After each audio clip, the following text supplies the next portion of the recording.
Om Namah Shivaya, Aham Prema, Aham Prema, Aham Prema. This audio is about success and failure. Success and failure, love and hate, the opposites are on the extreme ends of the same spectrum. When we emphasize or give focus or attention to something in particular, if you give emphasis and energy to hate, there is a tilt.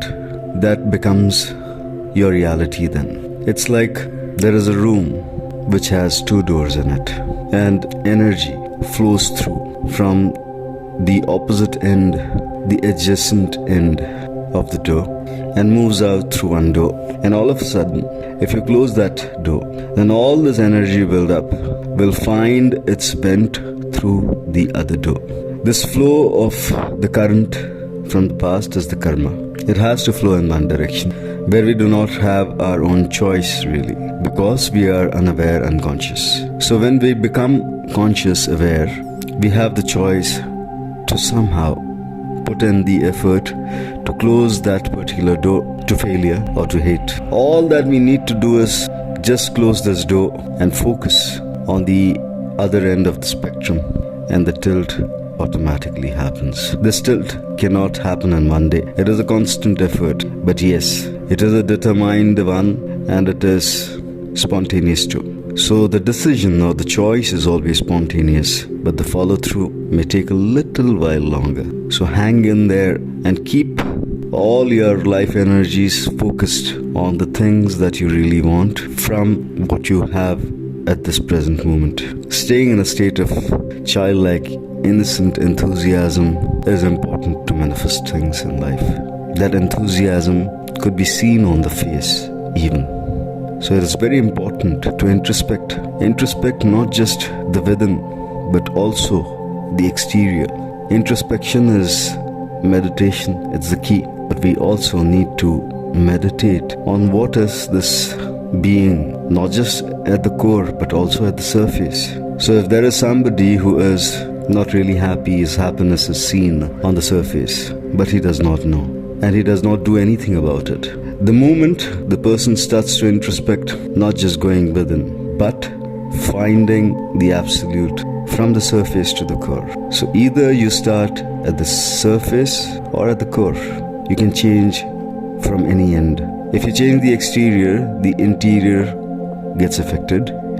And if you change the interior, the exterior gets affected. So work for change is 100% 360-degree work. Everything about us needs to change. What is not working for us, maybe the root is too deep. The seed was sown way back in time. But now, when you are aware and when you want to change the fruit and make it look more beautiful, more appealing, you shine the fruit, you shred the unwanted leaves, you work also at the roots. So this can happen only with great amount of commitment, and that is what is required. Determined commitment, persistent commitment to bring in that change. Keep at it. And when you love something so much, you do not bother with time, you just persist, you just keep at it. One of the greatest examples here would be an athlete's life, specifically a marathon runner. A marathon runner is not somebody who just puts in his 100% in the first 100 meters. A marathon runner is somebody who puts in his all at any given point. He does not just rush into things. He does not finish his energies off in that first 500 meters. He paces it. He knows when to take charge. He knows when to use the wind for help. He knows when to slow down. The slowing down and pacing up requires awareness, and awareness alone can free you, can bring you to that destination, can give you that success. Remain in awareness, remain in faith, remain persistent. Focus on the things that you need, not on what you already have. Change is not just a possibility in the future. Change is a possibility that you make in the now. So make that possibility your choice out of your own willingness, by staying in awareness, by staying in love, by having absolute faith. Om Namah Shivaya. Aham Prema. Aham Prema. Aham Prema.